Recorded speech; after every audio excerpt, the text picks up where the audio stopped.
Assalamualaikum warahmatullahi wabarakatuh. A'udzubillahi minasyaitonirrajim. Bismillahirrahmanirrahim. Kaum muslimin, kaum muslimat rahimakumullah dimanapun berada, ketemu lagi dengan saya di channel Kabar TV biasa.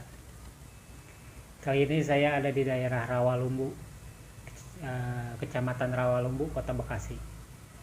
Habis ikut kerja bangunan, ya masang-masang bata atau melester segala macem lah ya. Itulah apa yang dikerjakan di bangunan lah seperti biasanya. Sebenarnya sih badan saya nggak kuat gitu ya. Kenapa ya sekarang ini jantung ini sering terasa gitu kan. Mungkin udah sekian lama gitu ya nggak pernah kerja berat. Waduh, rasanya lungkras sekali. Rasanya lungsah gitu, udah begitu tidur ini nyamuknya juga nggak terbiasa dengan kerubutan nyamuk. Tapi alhamdulillah ada kelambu ya. Dan alhamdulillah ini malam udah mulai ada lampu juga, ada lampu. Kemarin nih beberapa malam tuh gelap sekali di sini. Ya begitulah kehidupan. Setiap manusia punya cita-cita dan harapan. Tidak ada satupun manusia yang dilahirkan ke dunia itu ya, baik itu orang kota, orang desa, atau orang apapun lah, itu tidak ada yang bercita-cita ya hidup dalam kesusah payahan ya. Biasanya manusia itu maunya yang senang, yang ringan ya. Kemudian juga hasilnya pengen banyak. Namun dari sekian banyak orang mungkin di dunia ini, termasuk saya barangkali, dalam pergerakan hidup ini siang malam hampir tidak pernah lepas dari bagaimana caranya mencari kehidupan dunia. Dan kadang-kadang juga ini hampir terlepas dari apa yang sudah digariskan oleh Allah. Padahal manusia itu, dunia itu bukan tujuan. Dunia ini hanya sebagai alat jembatan untuk mencapai satu tujuan yang utama, yaitu bagaimana caranya hidup di dunia ini mengabdi sesuai dengan apa yang diperintahkan oleh Allah. Sebenarnya kalau kita bisa memposisikan diri, baik itu kerja apapun ya, kerja bangunan, kuli bangunan, nyangkul atau apapun, asal didasari melakukan pekerjaannya itu dengan satu perintah, menyadari bahwa pergerakan itu atas satu perintah Allah yang dikatakan oleh surat Al-Mujamil ayat 7 barangkali ya, saya lupa nih, yang bunyinya innalaka pinnahari sabhan tawila, bahwa sesungguhnya bagi manusia ini di siang hari itu adalah sibuk berbuat, sibuk bergerak ya. Jadi kegiatan ini seharusnya dilandasi dengan perintah-perintah itu. Namun kadang-kadang kita termasuk ya, saya juga belum bisa. Masih pergerakan ini masih didorong oleh faktor-faktor ya, itu faktor perut, faktor atas perut, faktor bawah perut. Belum bisa lepas dari itu. Saya menyadari benar. Faktor perut apa sih? Faktor perut itu ya, saya kalau nggak kerja, kalau nggak punya kegiatan, nggak punya uang, saya takut nggak bisa makan, kan itu faktor atas perut. Faktor gengsi ya kan. Orang itu kalau punya duit banyak, bisa mencapai bisa membeli apapun yang dia mau ya kan. Kalau udah punya duit banyak, gengsinya beda dengan yang lagi kere ya. Itu banyak lah contoh-contohnya ya, bagaimana kalau udah punya duit. Gengsi ini faktor ini yang menentukan, ini faktor gengsi atas perut. Istilah Sigmund Freud ya, atas perut itu.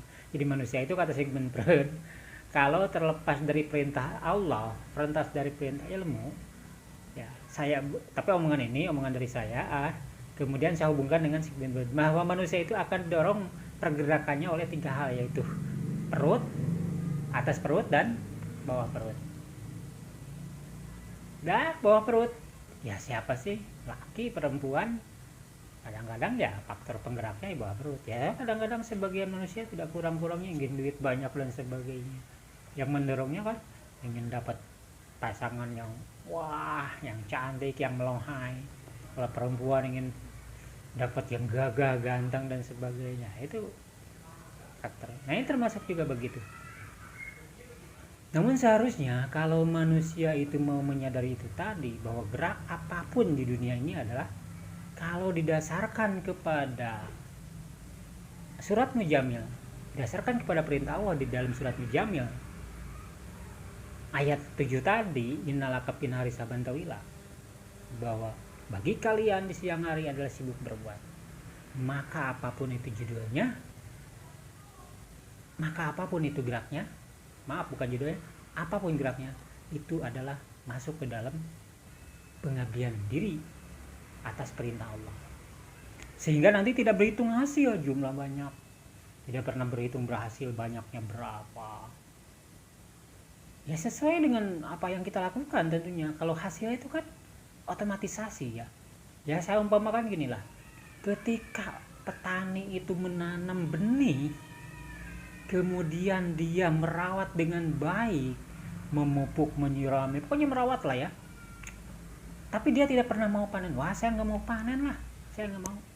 Pokoknya saya nanam, saya rawat, saya harus panen nggak kira-kira? Panen kan? Jadi panen itu adalah otomatisasi. Jangan dijadikan tujuan. Itu adalah otomatisasi dari gerak perlakuan yang kita lakukan. Ya mudah-mudahan yang saya omongkan ini dalam rangka memotivasi diri saya sendiri. Ya, diri saya sendiri, dan mudah-mudahan juga ada yang bermanfaat untuk orang lain. Tapi khususnya buat saya. Ini saya dalam rangka menghilangkan kelelahan penat seharian, pegah-pegah, ya saya bikin aja lah. Kemudian saya juga harus, saat ini saya nggak bisa tidur di ruang di sekitar area kebisingan, jadi saya selalu menghindarkan diri dari kebisingan untuk tidur. Jadi kalau teman-teman itu di sana di depan pinggir jalan raya, saya agak ke belakang walaupun ada di sebuah rumah yang atasnya udah mau udah bolong, mungkin kalau hujan ini masih sawer-sawer ya, atau bukan sawer lagi mungkin. Oh ini juga tikus-tikus saya kasih, tapi alhamdulillah yang penting saya kelambu ya, yang ada nyamuk. Jadi itu, kembali lagi. Untuk melepaskan penonton ini, saya ya seperti ini saya lakukan. Mudah-mudahan apa yang saya omongkan adalah ada feedback buat diri saya. Jadi di manusia pergerakannya di permukaan bumi ini, kalau didasari dengan surat Mujamil atas satu perintah Allah, maka itu ada termasuk ke pengabdian. Ya, hatta kita meninggal di tempat pekerjaan pun, insya Allah dapat jaminan dari Allah. Anak dan istri itu nanti otomatisasi dari hasil kerja kita, tapi bukan juga jadi tujuan. Ya, jangan dijadikan tujuan. Kalau anak istri nanti bisa masuk ke atas perut dan bawah perut. Kemudian apa sih seharusnya ketika kita mendapat persoalan liku-liku hidup yang tidak kita harapkan? Kembali lagi kepada judul pembicaraan, bahwa kadang harapan manusia ini tidak ada satu harapan pun, manusia pun harapannya ya mengalami hal-hal semacam ini. Ya terus terang aja, saya juga kadang udah walaupun memang saya jalani sebenarnya udah nggak kuat dengan di usia 51 tahun ini, udah nggak kuat. Tapi ya, ketika saya berdoa kepada Allah agar saya punya kegiatan dan segala macam udah saya coba. Ya mungkin banyak kelemahan ya, banyak juga yang memberikan gambaran katanya. Ketika kita melakukan sesuatu itu pertama harus istiqomah dalam bahasa itunya ya, bahasa kiainya, bahasa sana istiqomah. Kalau bahasa kitanya sama bahasa awamnya mah fokus, ya tetap teguh bertahan gitu ya untuk bisa sukses. Begitu katanya, banyak sekali banyak. Jangan sebentar-bentar ini belum berhasil terus pindah ke tempat yang lain, pindah lagi dalam posisi dalam pekerjaan lain, ini tidak akan berhasil. Itulah yang saya alami. Namun ingat, kenapa ada orang-orang atau saya seperti yang lain banyak seperti itu? ketika melakukan sesuatu bisa istiqomah di dalam satu pekerjaan kalau dia itu ada pendukung, faktor pendukung. Apa faktor pendukungnya? Contoh, saya katakanlah untuk bisa tetap melakukan satu pekerjaan, jenis pekerjaan itu, namun saya punya tanggung jawab anak istri saya yang harus saya beri makan tiap hari. Kalau saya pertahankan, katakanlah jangan lama-lama 1 bulan saya bertahan di situ. Saya tidak ada bekal, tidak ada yang membantu untuk makan anak istri saya. Apa yang harus saya lakukan? Ya tentunya saya harus mencari cara lain yang bagaimana anak istri saya bisa makan. Itu yang perlu dipahami.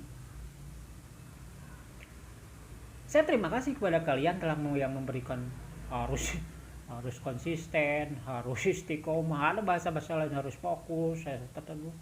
Ya iya, kalian yang ngomong itu pada saya semua, kalian itu banyak tidak hari ini dicari untuk dimakan hari ini, tidak seperti itu. Kalian itu banyak faktor pendukung. Kalau saya dengan keluarga saya tidak seperti itu. Apa yang saya cari pada hari ini untuk makan hari ini. Itu. Jadi bukan saya tidak berterima kasih, bukan juga saya ada kemarin itu yang bilang saya katanya punya mental block. Subhanallah, mental block. Jadi perlakuannya mental block seperti apa? Saya berlaku baik kepada dia agar tidak dalam bahasa Sunda culangung, songong, agar tidak celogong, malah mengambil sesuatu yang bukan hak saya, punya orang, belum ada perintah. Wajar kalau misalnya saya tidak mau melakukan itu karena punya hak saya tentunya harus ada izin dan sebagainya. Sampai dia bilang saya ini katanya mental block, lucu luar biasa. Tapi saya nggak marah sama sekali, nggak marah. Saya berani bersumpah.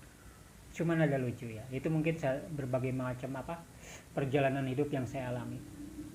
Saya berharap pada saudara kawan-kawan saya dan yang lainnya tidak mengalami seperti saya.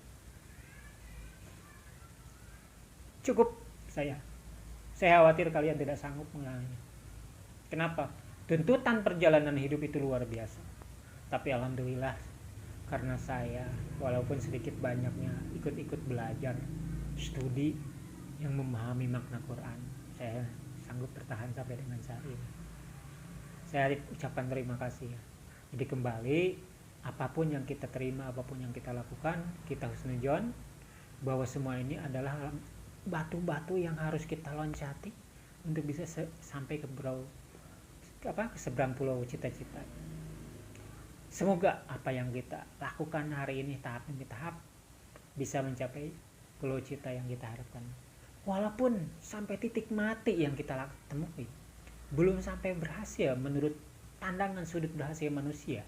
Biasanya manusia melihat keberhasilan orang itu akan dilihat dari sudut pandang dunianya. Punya harta banyak, berhasil mengumpulkan uang, ya serba hidup kelihatan ya. Itu biasanya kesuksesan. Tapi ada sukses lain yang menurut Allah. Sukses itu menurut Allah itu adalah ketika manusia itu bisa melaksanakan ya apa yang diperintahkan oleh Allah dalam kondisi apapun, maka itu yang dikatakan sukses menurut Allah, berhasil menurut Allah. Ya. Tapi mohon maaf, ini kan baru hasil pandangan saya berdasarkan belajar saya seperti itu. Ya. Saya harap kalian yang mengalami nasib-nasib seperti saya dalam perjalanan, ya kalau diceritakan ya kayak curhat mendalam ya, tapi bukan itu juga.